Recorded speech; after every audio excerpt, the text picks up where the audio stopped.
Hello, welcome back to the Haven Community Inside the Teenage Mind. The Haven Community Inside the Teenage Mind is a podcast created by the Haven community that dives into the minds of teenagers, where we unfold the teenage mind and talk about things that relate to our society and culture. My name is Nathan Lim, and I'm the founder of the Haven community. I am Lanie, the head writer. And my name is Alisa Castillo, and I am Chief Operation Manager, part of the Haven community. And today I wanted to talk about new hobbies and activities we're picking up. When we're at home and we're just doing things and we have our own free time.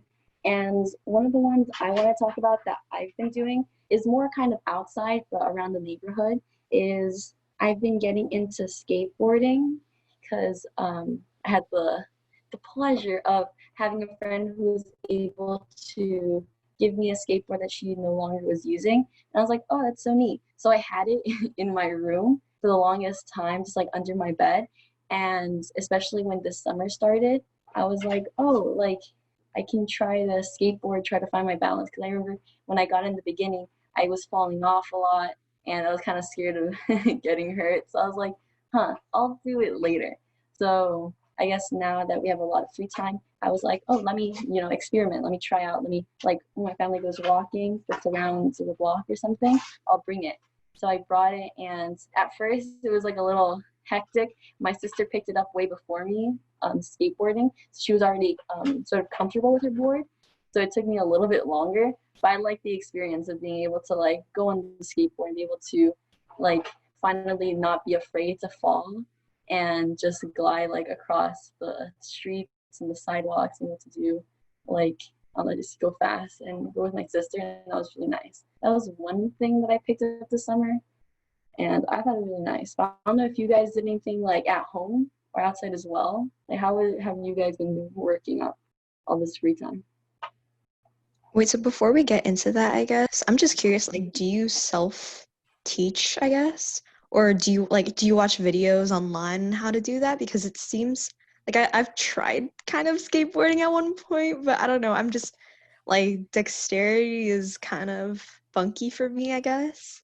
I think in the beginning, I was like, oh, gotta look at some YouTube videos, right? I was like, I gotta see how to balance. Because at first, I was really scared of balancing because the skateboard that I have has kind of like thin wheels. Like it's not a cruiser, which has like thicker wheels for like riding on the street. So mine's more for the sidewalk. So if I go over like a bump that's a little too big, I can fall off, and that happened before too. So I think in the beginning, yeah, it was like just watching YouTube videos just to see like how they do it, how they start off. And I'm like, oh, okay, so you position like this and that. And I got my sister's help, and I'm assuming my sister also got it from YouTube, or just like the introduction, like, yeah, like how to place your feet and everything. So she got that. She taught me a bit, and I looked at other people. I was like, oh, okay. But it comes a lot with like practice. Like literally I would just go in my backyard and I would like get the skateboard and I would just try not to fall. Like I would like get on, get off, and like try to like slowly,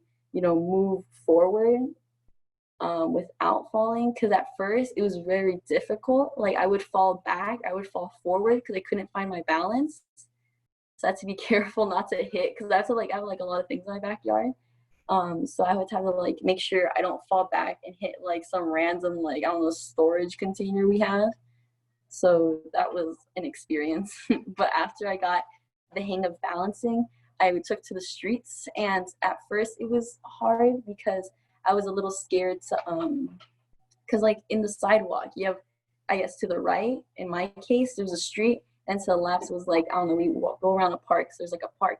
So I'm like, oh, what if I like lose my balance like I did at home and I fall and I just literally just propel myself into the street. So at first I was scared of where I skated, but like little by little when I like skated like more and more, I got less afraid, and I was like, oh, okay, so I guess you can say I became more with the board. I'm still practicing on being more and more comfortable with the board. I was like, oh, okay, I'm able to skate more, and when I see like bumps and cracks, I'm like, oh, okay, I have to like determine whether or not it's like safe to go over it, because sometimes it's a little too big and like my skateboard, like the wheels trip or like go over and I can't. But I think I'm getting more and more familiar with understanding how and like where to stop. after like falling a lot of times, but it's really fun. I like the experience. Do you go by yourself, by the way? Mm, I go with my sister. My sister and I, we both skateboard. So like she goes like ahead or behind me, and we just do that. And I think one of my parents go as well. So we just all go together. And Yeah, they oversee. I was just kind of curious because I guess like whenever I leave the house, I always have to have a parent go with me. And Yes. Uh-huh. so I don't know. It doesn't learning to like bike because I can't even bike, but learning to bike or skateboard or just like walking, I guess, or running, like there's always like I have to be under the watch of my parent, and I guess that's why I don't go out a lot. Yeah, that's like that. Oh my goodness. Yes, it's like one of the many reasons like hobbies don't work, right? Like they're not compatible with like a lot of people. Is that you need, and especially like I guess it's like I'm the girl in my family or like one of the two. Like I can't go out by myself. Like my mom doesn't let me like walk to school by myself. And if I want to run, because like I'm in like cross country and running club, and if I want to run by myself, I can't because it's deemed too dangerous and I can't go. So I can't get like I guess that extra practice that like I see other people in the group in cross country doing. I can't do that. Like I have to go with my parents who either walk instead or my brother, which if like I need to like coax him, I need to be like I beg like come on, let's go, let's go, let's go. So yeah, I'm grateful that like sometimes like I'm able to go skateboarding, not as often as I would like, but it's like with the family, and I guess that's a nice experience. But yeah, being able or having to have supervision with you, and I understand like the protection, but like even around the block, it's a little can be restricting with some hobbies we may want to pick up.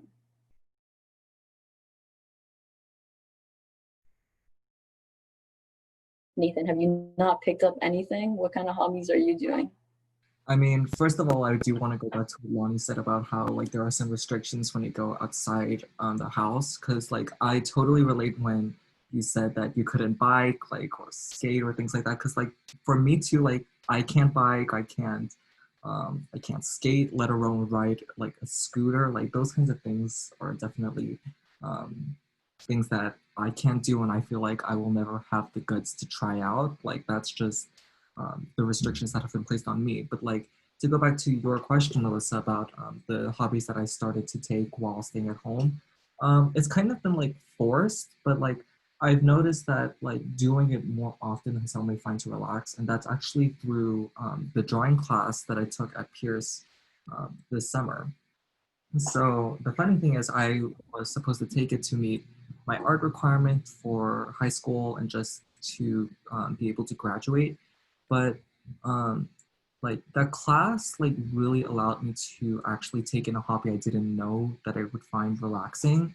Like just being able to pick up a pencil and an eraser and some drawing paper and just really like relax my brain. And that's what my art teacher taught me how to do. Like sometimes you just gotta leave like your brain out of the situation and just be able to draw and feel relaxed. And I've noticed that doing that was actually like really like I picked it up as a hobby. Like sometimes I just pick up a random post-it note or an index card and just like sketch lines or practice some shading for like the class. And I think like that's like something that really like relaxes me, and I think that's an important component of a hobby. It's because you should do something that you enjoy to do, and that's something that I have found interest in, even though I might not be that good of it at it, but like it's definitely like something that I did pick up through this summer. That's I don't crazy cool. Uh-huh. Sorry, I don't think that I can ever get catharsis from something that's like force. Like it's always reverse psychology, and I have a kind of like, I don't know, not like like a stingy personality, or kind of like where it's like, oh, like if you force me to do it, I will like 10 times more not want to do it, I guess. I definitely see your point. Like when it comes to like for example, like at school, like when I'm being forced to read a book, the vibes are totally different when I read a book out of Yes, yes. And like, I definitely understand you, but like when it came to like being able to draw in this class, like I get it. My teacher would assign like 10,000 drawings due per week, but like just being able to put myself in that comfort in a way, like just being able to relax about it, like I don't know. That's what I found hobby in. Like the hobby wasn't in like the fact that I had to take a picture of it and turn it into like the teacher, but like just being able to like in the moment, like I don't know, like I think that mindset of like, oh my gosh, I need to do this for a class, I need to turn this in, like wasn't really present, like because like drawing isn't really like a mind focus driven thing. But like I totally understand you, because when it came to school and having to do things for an assignment and a grade that like maybe I might have enjoyed, like for example, like reading a book because it was for a book report, like that was just totally like, oh my gosh, like I don't want to do this. That's really nice though that you're able to do that, because I feel like also, I guess the schooling system, or like the way like I've been dealing with schoolwork when I'm in classes, I'm just like, okay, doing the work, turning in assignments, making sure like I'm trying to be like the best on top of everything that I can. And then like finding time, I guess, for myself to maybe, yeah, start a new piece of like drawing or something, or like doing like little hobbies.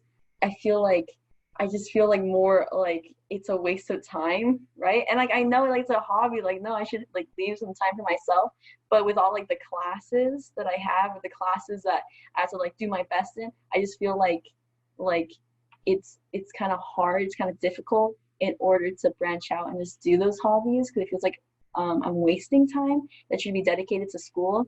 That's why I like that, like times during the summer or breaks, you have more time to yourself to do different hobbies, and I really like that. But other than that, wait, Lonnie, did you say any hobby? I actually didn't, Oh, but because I don't know if it was kind of obvious, but I guess I stay home a lot. Like yeah, like my parents are kind of pushing me to learn to drive, and I'm yes. like, I'm gonna learn how to drive so you can have so we can have cheaper insurance, but otherwise like I'm probably not ever gonna step foot outside until like No. college. Oh, Luckily, that's in a year from now. Um I think in terms of hobbies, I have like a hard time, I guess. I'm kind of how do I put this? Like dictionary challenge. Like I don't know what that entirely means, cuz I kind of like I kind of the activity that I do isn't necessarily productive, but it still kind of like brings me joy. And that's mainly just like watching YouTube or like watching dramas and stuff like that. And I don't think it's necessarily changed since prior to Corona and quarantine or anything. I don't think hobbies need to be productive. Like I don't know by what how you define productive. Like it helps you achieve something, you mean? But I feel like hobbies can just be, yeah, you like liking, taking interest in something. So you're like, oh, like I'm doing it because I like it. I'm doing it because I have some free time, and this is what I choose to do.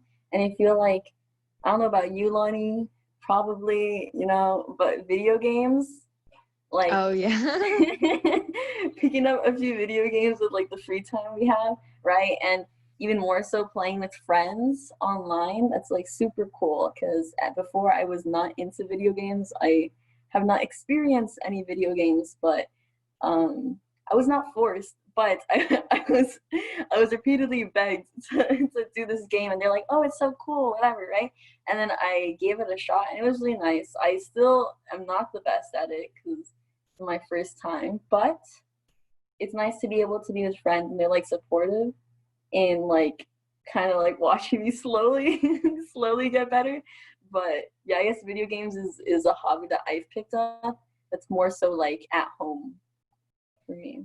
The only reason I feel like I have like a lot of difficulty in considering like watching things or like watching dramas and watching TV shows or YouTube as a hobby is because there's like I guess like a stigma, or like whenever my parents are kind of around, they're like, are you seriously just like watching Oh. like YouTube again? Like is it's rotting your brain and stuff like that. And I feel like maybe that's why maybe there's no I guess, not psychological, but any like thinking that really goes into watching, you know, dramas or watching YouTube videos. It's kind of like you just sit there and you just don't do anything except stare at a screen and kind of like process what's going on. But besides that, I don't think there's necessarily, any physical or, Well, I don't guess. think it has to. Like, bro, there's people who like watch movies and they're like, oh, and they just talk about it, and they have like a group of people. I'm assuming they have like a group of people, or at least one person that also watches the same dramas or shows that you do. And you're like, oh my goodness, look at this! Like, you guys like talk about what happened in the show or what happened in the episode, what happened with the characters, right? Or you like just rant about the show to like random people, right? Or your friends. So I feel like Not that really. you actually, bro. I just watch the stuff and like none of my friends are really into it.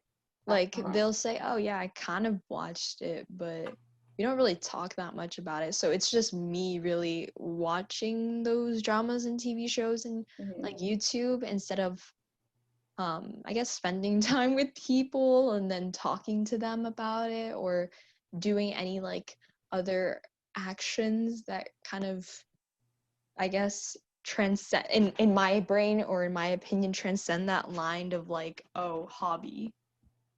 Yeah, I think, but I like you'll find a group. Like I'm assuming there's gonna be some person, some group out there you haven't met yet that you're gonna be able to connect with them because you watched that show like that one time. And and then going to the point of like your parents saying like, oh, what are you doing, whatever, when you're doing that. I think parents are like, oh, moderation is key, right? Because I remember when I was in like elementary or middle school, I was a huge bookworm. Like I wouldn't sleep. I would read books. I don't even remember. I don't know. Like I have a bunch of books of when I was in middle and like elementary school, right? And I just remember like I would spend like nights just like reading books or whatever. And my mom's like, "Get out of that book," and I'm like, "What?" Like you have to go to sleep. So like I think it's just like if your parents see you like do a certain task for a long time, because I think books aren't bad, right? But I guess because I was losing sleep and because I was like, I guess not interacting with anybody, my parents were like, please step away. Let's do something else really quickly. So I feel like that's the same thing with like the shows or like video games too. They get a lot for that. So it's like you have to balance yourself. But maybe like when you go to college or maybe when you just like have your own little space, you'll be able to dive into hobbies even more. Because I feel like, yeah, being in high school, we're more restricted in the hobbies that we can take up. I totally agree. Like, I think that just being able to, like, there are definitely like a lot of restrictions. Also, like, I totally like understood Lanie when she was talking about like that, like you really like. There's that like thing about considering like watching these movies and shows and things on YouTube to be like an activity or hobby. Because like my parents also thought like it would be like, oh, it's like a waste of time, like you're just wasting time, like there's no purpose to what you're doing. And that's like how I like kind of perceive those activities as well. But I've come to realize that just being able to think of an activity is just really like something that just really like makes you lose your time. That's what I think of a hobby. Like a hobby is something that is what you do and you don't really have a concept of time in that moment. And I've noticed that like through the things that I found as hobbies, like for example, drawing and also like other things such as video games, just texting with my friends or going outside for a walk or doing some web designing, like all of the things that I done in those moments that I considered as hobbies, like time really just flew out and I'd be like up at like 12 a.m. doing these same exact things. And so like that's what I totally understand, but I do really think that like there can be anything for hobbies to a person, and definitely I do agree that there may be some restrictions that um, like cloud that idea of a hobby. And also like Alisa said, like there are definitely more opportunities in the future, like going to college, like there are college clubs and people that you meet with, and there are tons of like great abilities to meet with people of the same hobby and things like that through networking and through probably other various sources. Like, I don't know where people see to match hobbies, but there are just amazing ways to see those people that have similar hobbies. And that's actually something that I'm looking forward to as I grow up. Yeah, I do agree. And I'm like, yeah, all the hobbies we've taken up and like the different types we were able to get into over the summer. I was also wondering like if you guys had any hobbies that you haven't got into yet, but you want to in the future. Like I was thinking of knitting, or like it was super cool. Like I see videos of people being able to like redesign clothing or just like get clothing from like a thrift store and be able to just, I guess, reorganize it, like redesign it. I thought it's super cool. Like I don't think I'm good with my hands that much. Like I feel like I'm flimsy with my hands, right? So like being able to like get like a needle or something and try to do it might be difficult at first. Maybe like get a sewing machine or something. But like I think being able to do that would be so cool. So that's like a hobby that I want to do in the future. I don't know about you guys, but that's something I have in mind. Do you want to go anywhere with your drawing, Nathan? Do you find that in the future you would want to get like something that like go into clubs or maybe do a little side job in drawing? Or do you think this is just like a hobby for right now? Well, right now, I just think that it's just like a side thing that I just do for like out of my pure enjoyment. It's something that I'm not good at. It's definitely something that I don't plan on um, pursuing other more than just a hobby in and of itself. But like the concept of what you're talking about in terms of like working with your passions, I think like your hobbies, like I totally think that can go with the other hobbies that I actually like think that can go further. Like for example, like one of my hobbies is web designing, and I think that's something that can be tied in with a lot of fields such as business and statistics and other related studied fields. And that's something that I do plan on actually um, pursuing with networking and finding in terms of collaborating with other people.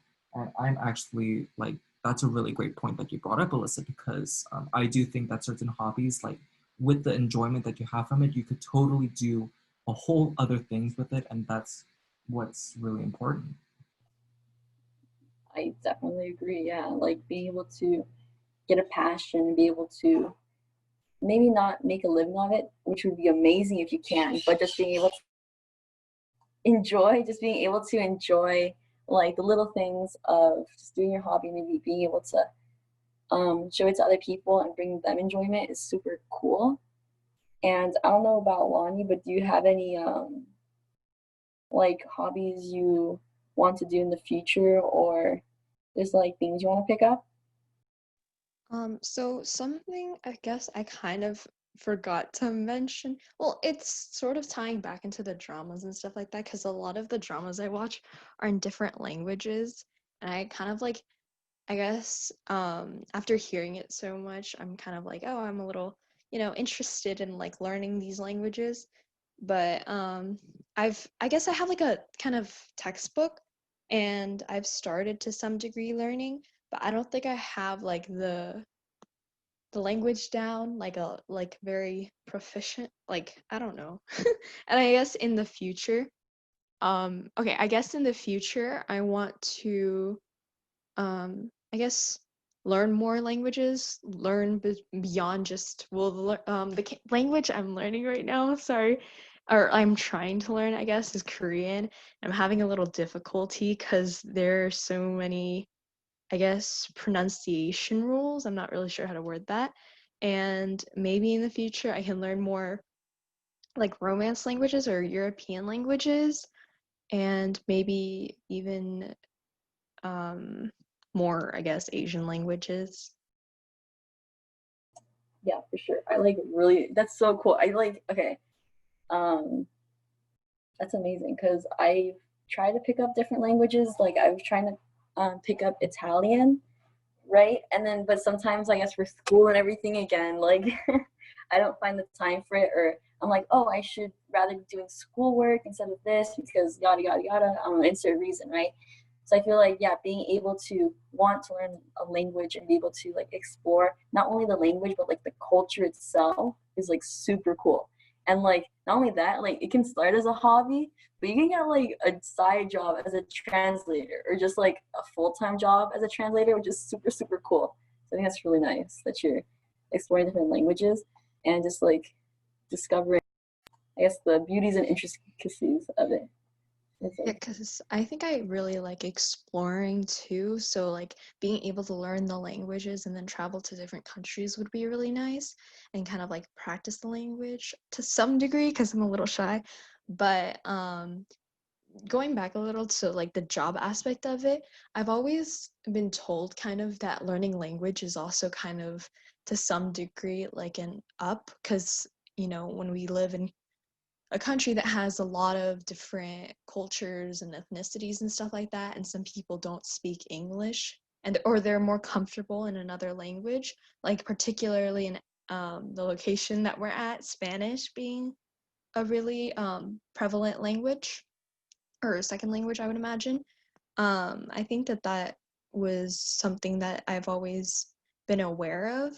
And then, but then when it comes down to like actually getting a job or, like a side job or anything, or even pursuing it as a major, I've kind of been told that that's like not a good idea because financially, like that's apparently not that stable of a job. And I'm not sure about I guess part-time as a translator when I don't necessarily have a degree in it and I'm being told that I shouldn't have a degree in it. But like also at the same time, some jobs also like the fact that some people are bilingual or even trilingual or like multilingual when it comes to like filing for a job or something like that. And I think that's what also colleges like want. Like one college that I am looking for as part of their requirements, like you do have to take a class in a language and you do also have to study the cultures in other areas. And I think that's amazing because like in almost every aspect of a job related field, there's communication involved. And sometimes like having like when you might not know when there's a time that you might have to use that elementary proficiency in a language that you learned at school. And so even if it might not be like used for a job, like a job in and of itself, it can be helpful in just working skills and also just like life skills because you don't know when something like that will come necessary. Right. And so I think I've like understood that for like a very long time, I guess. And that's why I was kind of forced into learning specific languages. And that's why like our school to some degree potentially, I guess, mandates learning another language. I just feel like sometimes I'm being told that I should learn like this language instead of learning this one language because, just like the need and like the I guess like it's more likely that I'll need it for a job or like it'll be helpful when it comes down to my career or something like that. So when I'm saying this, I specifically mean, Spanish or like Mandarin if I want to do, international kind of more international stuff because a lot of people in the world speak Mandarin Chinese. Yeah, I do agree that there's like some languages that people, I guess, value more that they believe you should learn because it's more widely used.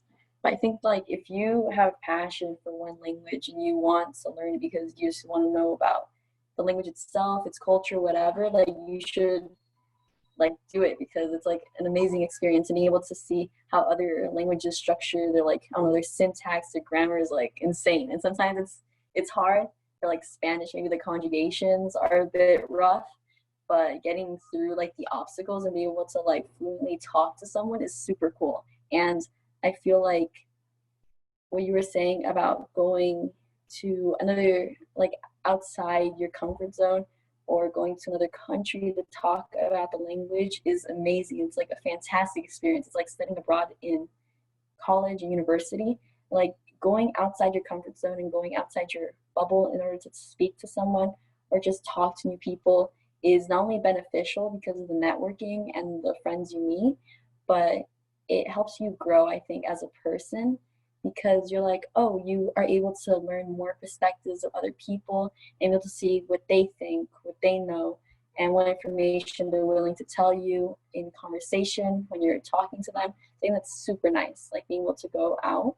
And I think right now I'm more kind of like at home. I'm like, my family doesn't let me out too much, I guess, because yeah, it's dangerous. I think when I go to college or university, I would like to have like new experiences, to meet new people and meet individuals that share my common interests, or maybe like not at all. That would be so nice. Like you're just in a room with like random people, and then like, and you just talk to them about whatever. Like I feel like at first I'll be scared, like I would be a little shy, but I guess after a while it's like you see how amazing other people are and like their experiences and how that has shaped them. That's like beautiful. Like that would be amazing. I find that being able to do that, especially in another language, would be a bit scarier, but I guess the practice would be good too. I think it's really nice. Yeah, so interestingly enough, I'm actually on a Discord server. I don't know if I should name it, but it's we can okay. It's called like the Cave of Linguists, and so it's just like you basically, I guess not say, but you kind of like type out what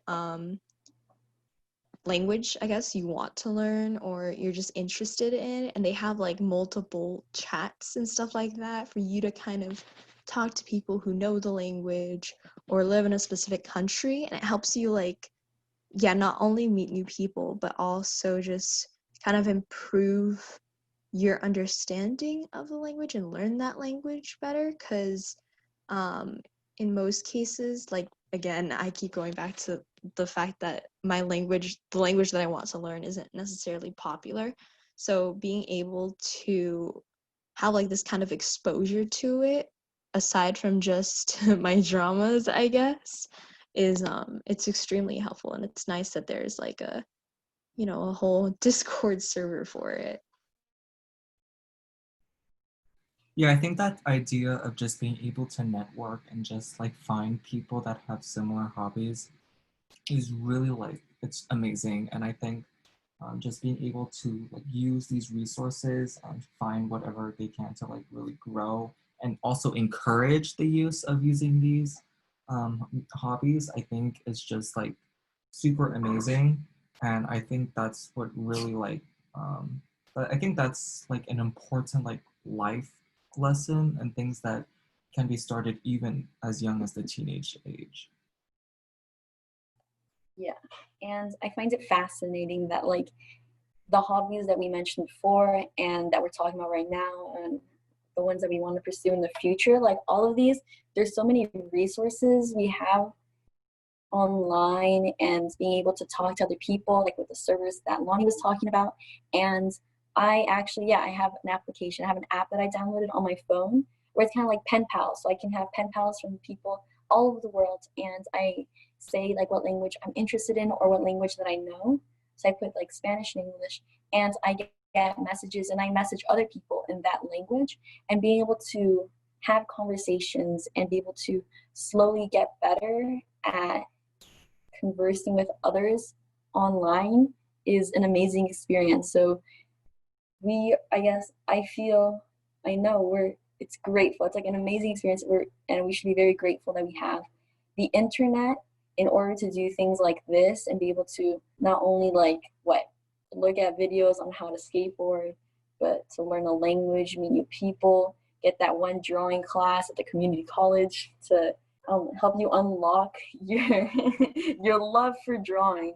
Like all these crazy things you can do from just like our home is insane. Like it's amazing, and it just shows that this is the beginning. Like our hobbies and activities, what we like and what we're going to like, that they're going to change as we change as well, and we meet new people, we experience new things.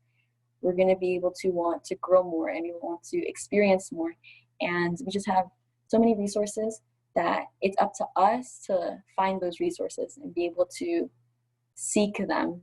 I think it's really great how we talked about hobbies and activities that we can pick up, especially during a time where we're going to be stuck at home for whoever knows how long and through the new circumstances that we have to deal with. So it's definitely important to find ways to also like get off the screen and just find ways that just bring us in a place of just pure enjoyment. And I think that's absolutely something that we should definitely look for as teenagers, so that we can just grow this kind of connection and lesson from the world.